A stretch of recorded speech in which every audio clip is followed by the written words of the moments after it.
नमः हरे नमः।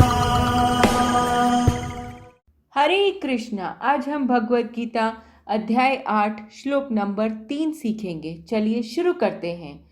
श्री भगवान उवाच अक्षरं ब्रह्म परमं स्वभावोऽध्यात्मम् उच्यते भूत भावोद्भव करो विसर्गः कर्म संज्ञितः। अब हम इसे धीरे धीरे बोलकर समझते हैं। श्री भगवान उवाच अक्षरं ब्रह्म परमं स्वभावो अध्यात्मम् उच्यते भूत भावोद्भव करो विसर्गः कर्म संज्ञितः। अब हम इसे फिर से गाते हैं। श्री भगवान उवाच अक्षरं ब्रह्म परमं स्वभावोऽध्यात्मम् उच्यते भूत भावोद्भव करो विसर्गः कर्म संज्ञितः। अब हम समझते हैं श्री भगवान इस श्लोक में हमें क्या बता रहे हैं।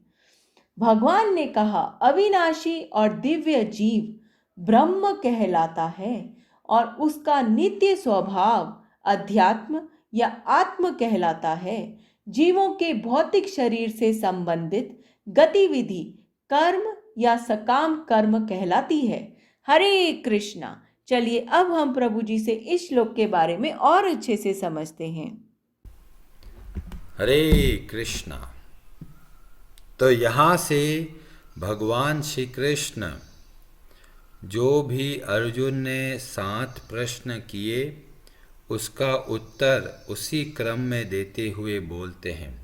पहला प्रश्न जब अर्जुन ने किया था कि ब्रह्म क्या है, तो यहाँ पर भगवान श्री कृष्ण बहुत ही स्पष्ट शब्दों में बोलते हैं अक्षरम ब्रह्म परमम। जो अक्षर है, क्षरा मतलब जो नाश हो जाता है, तो अक्षरम मतलब जो कभी जिसका नाश नहीं हो, जो कभी नाश नहीं होता उसको बोलते हैं ब्रह्म। अब आगे चल के हम पढ़ेंगे कि भगवान श्री कृष्ण बोलते हैं 2 तरह की प्रकृति है, एक है क्षर और एक है अक्षर। तो वहाँ पर जब देखा जाए तो अक्षर को मतलब जीवात्मा बताया गया और इसीलिए प्रभुपाद जी अपने तात्पर्य में बताते हैं कि जब यहाँ पर ब्रह्म शब्द का प्रयोग हुआ है तो वास्तव में जीव या जीवात्मा के लिए कहा गया है। पर जब वेदों को पढ़ते हैं तो वहाँ पर भी ब्रह्म शब्द का प्रयोग होता है। तो यहाँ पर प्रभुपाद जी बताते हैं कि जो ब्रह्म बोलते हैं वह कभी कभी भगवान के लिए बताया जाता है और कभी कभी जीवों के लिए, जीवात्मा के लिए बताया जाता है। पर जहाँ पर ब्रह्म का मतलब जीव है तो उसका मतलब भगवान को वहाँ पर ब्रह्म नहीं बोलते। तो वहाँ पर क्या बोलते हैं? तो प्रभुपाद जी बोलते हैं, अपने तात्पर्य में बताते हैं कि ब्रह्म से भी परे पर ब्रह्म होता है। तो जहाँ पर ब्रह्म और ब्रह्म ये 2 शब्द आ जाए तो पर ब्रह्म का मतलब हो गया भगवान श्री कृष्ण और ब्रह्म का मतलब हो गया जीव। तो ये ब्रह्म शब्द जीवात्मा के लिए भी हो सकता है और परमात्मा के लिए भी हो सकता है। तो इसीलिए बहुत आवश्यक है कि हमें प्रमाणिक ग्रंथ से समझना चाहिए। नहीं तो कहीं और आप भगवत गीता उठाओगे तो वहाँ पर उसको भगवान के रूप में देखा जाएगा और लोग सोचेंगे कि जो आत्मा है वही परमात्मा है। और इसीलिए बहुत सारे लोग एक बहुत बड़ी गलती करते हैं, वो ये सोचते हैं मैं ही भगवान हूँ, हम सब भगवान है। वो ऐसा गलत निष्कर्ष कंक्लूजन निकालते हैं। इसीलिए बहुत आवश्यक है कि हमें सावधानी पूर्वक शास्त्रों का अध्ययन करना है भक्तों के माध्यम से। तो यहाँ पर जब ब्रह्म बोला गया तो उसका मतलब है जीवात्मा। तो जीवात्मा भी अक्षर है, उसका कभी नाश नहीं होता, पर उसमें और पर ब्रह्म में बहुत बड़ा अंतर है। क्या अंतर है? तो बोला जैसे एक समुद्र की बूंद है और समुद्र है, तो जो समुद्र है बहुत बड़ा, बहुत विशाल है, पर और उसकी जो बूंद है वह एक सीमित मात्रा में है, पर गुणों की दृष्टि से दोनों एक समान है। तो चाहे ब्रह्म बोलो या पर ब्रह्म बोलो, दोनों के अंदर जो समानता है उसको बोलते हैं अक्षर, जो दोनों ही अविनाशी है। और अंतर कहाँ पर आता है? मात्रा में। एक ब्रह्म कहलाता है, एक पर ब्रह्म कहलाता है। वह ब्रह्म क्या होता है? इस संसार में फंस जाता है, पर ब्रह्म भगवान श्री कृष्ण कभी भी इस संसार में नहीं फंसते। और इसीलिए हमें इस बात का ध्यान रखना है, जब भी कभी कोई ब्रह्म बोले तो हमें पूछना है कि ये किस संदर्भ में है, ये किसका उद्देश्य से आप बोल रहे हैं। तो ब्रह्म जब भी, अब जहाँ पर ब्रह्म ज्योति शब्द का प्रयोग होता है तो वहाँ पर ब्रह्म का मतलब भगवान श्री कृष्ण से है, क्योंकि भगवान श्री कृष्ण की शरीर की जो आभा है, जो तेज है, उसी को बोलते हैं ब्रह्म ज्योति। तो ये निर्भर करता है कि ब्रह्म शब्द कहाँ पर आया है और उसके अनुसार निर्णय होता है। तो जो लोग इसको सही तरीके से नहीं समझते वो यही बोलेंगे, क्या क्या बोलते हैं कि जो आत्मा है वही परमात्मा है, या फिर वो बोलेगा हम सब भगवान है। तो ये गलत विचार निकलते हैं क्योंकि उन्होंने अच्छे से समझा नहीं है। फिर बोला अध्यात्म क्या होता है? तो बोला स्वभावो अध्यात्मम उच्यते, कि जो इस जीव का नित्य स्वभाव है उसको बोलते हैं अध्यात्म। मतलब जब हम जीवात्मा के संबंध में समझने का प्रयास करते हैं उसको बोलते हैं आध्यात्मिक। तो जब भी बोलते हैं किसी को जी ये आध्यात्मिक ज्ञान लेना चाहता है, इसका जीवन तो बहुत ही आध्यात्मिक है, तो उसका मतलब वह अपने वास्तविक स्वरूप को समझने का प्रयास कर रहा है। तो इसीलिए स्वभाव, जो भाव है नित्य स्वभाव, उसको बोला गया अध्यात्म। और कर्म किसको बोला गया? जिससे कि ये भौतिक शरीर उत्पन्न होते हैं। और इसीलिए यहाँ पर जब कर्म शब्द का प्रयोग किया गया तो उसका मतलब हुआ सकाम कर्म। क्यों? जब सकाम कर्म करते हैं तो ही हमें इस शरीर की प्राप्ति होती है। जब हम निष्काम कर्म करते हैं तब हम इस संसार के बंधन से मुक्त होते जाते हैं। तो ये तीन शब्द आप अच्छे से समझ लीजिए, कर्म, अध्यात्म और ब्रह्म, ये तीन शब्द हैं जो भगवान श्री कृष्ण ने स्पष्ट शब्दों में यहाँ पर बताया है। आप बोलेंगे अरे हमने तो शास्त्रों में पढ़ा है हर जगह पर ब्रह्म ही ब्रह्म है और आप पर ब्रह्म बोल रहे हो। तो बोला पर ब्रह्म के बारे में बहुत जगह वर्णन आता है।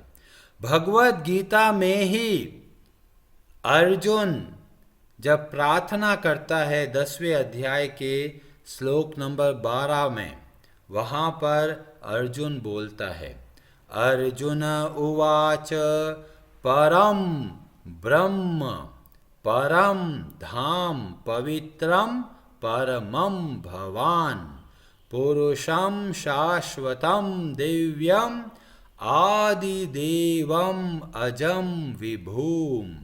तो यहाँ पर अर्जुन पहला जो भगवान को संबोधित करते हुए बोलते हैं कि आप परम ब्रह्म है।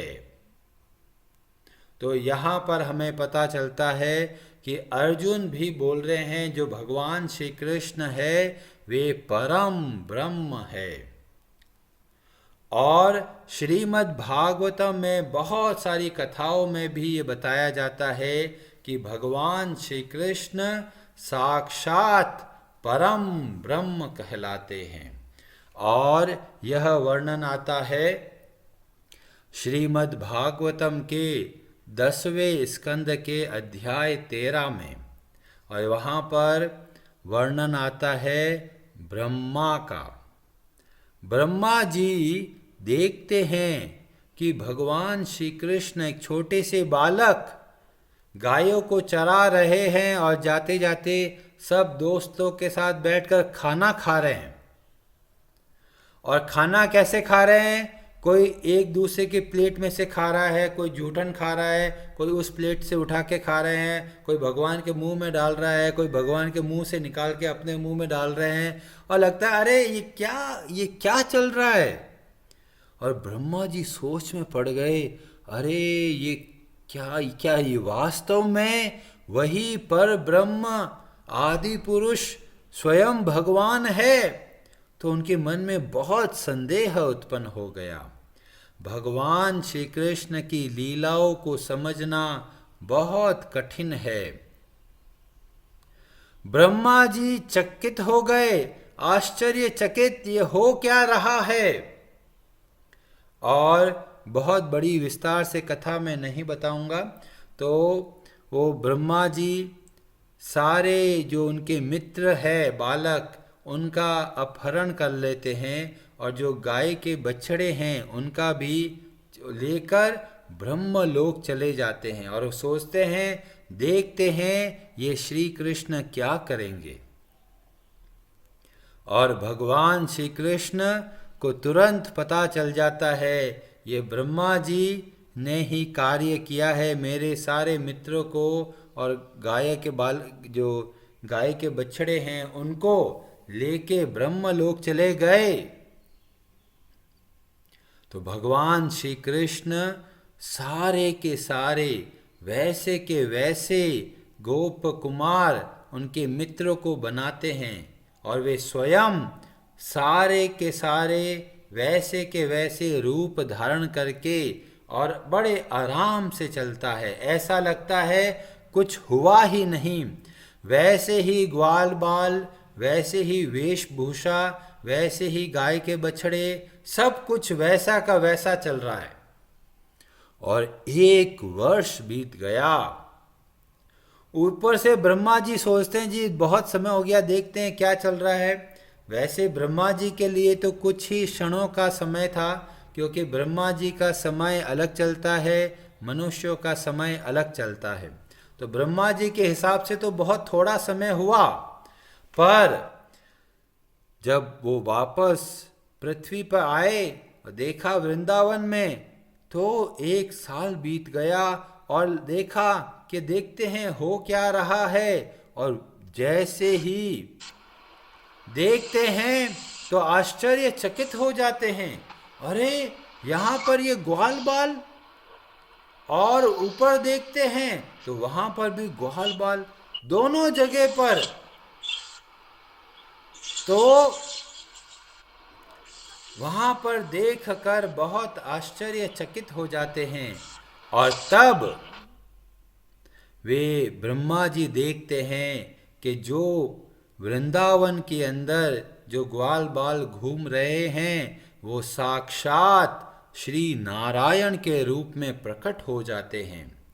और ब्रह्मा जी बुरी तरह अचरज में पड़ जाते हैं, आश्चर्यचकित हो जाते हैं, ये कैसे हो रहा है। इतने सारे श्री नारायण और बीच में भगवान श्री कृष्ण अपने वास्तविक रूप में द्विभुज रूप में वहाँ पर खड़े हैं। और वहाँ पर देखते हैं तो ब्रह्मा जी अपनी गलती को पहचानते हैं और हाथ जोड़कर प्रार्थना करते हैं।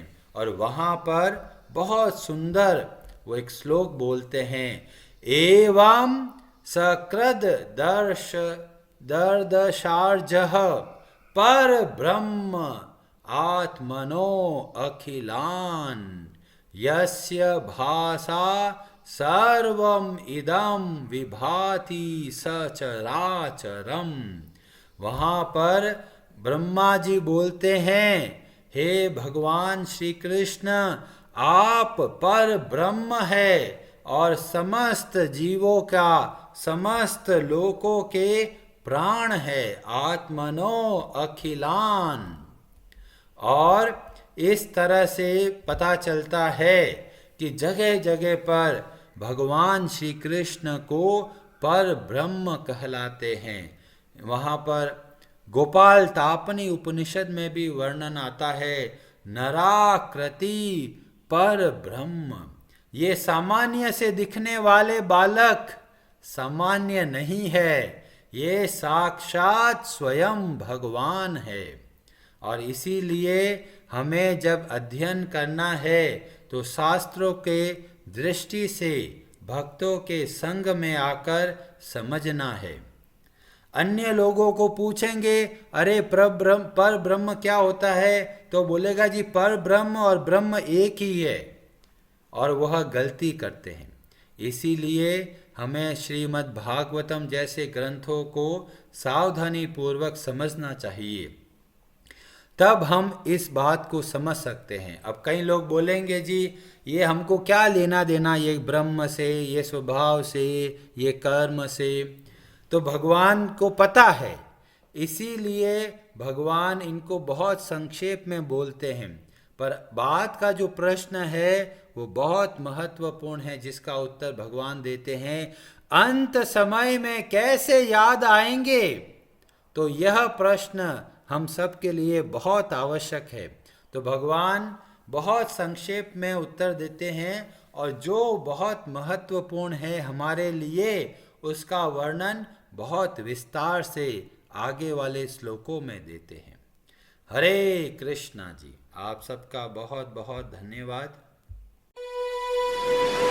हरे हरे नमः।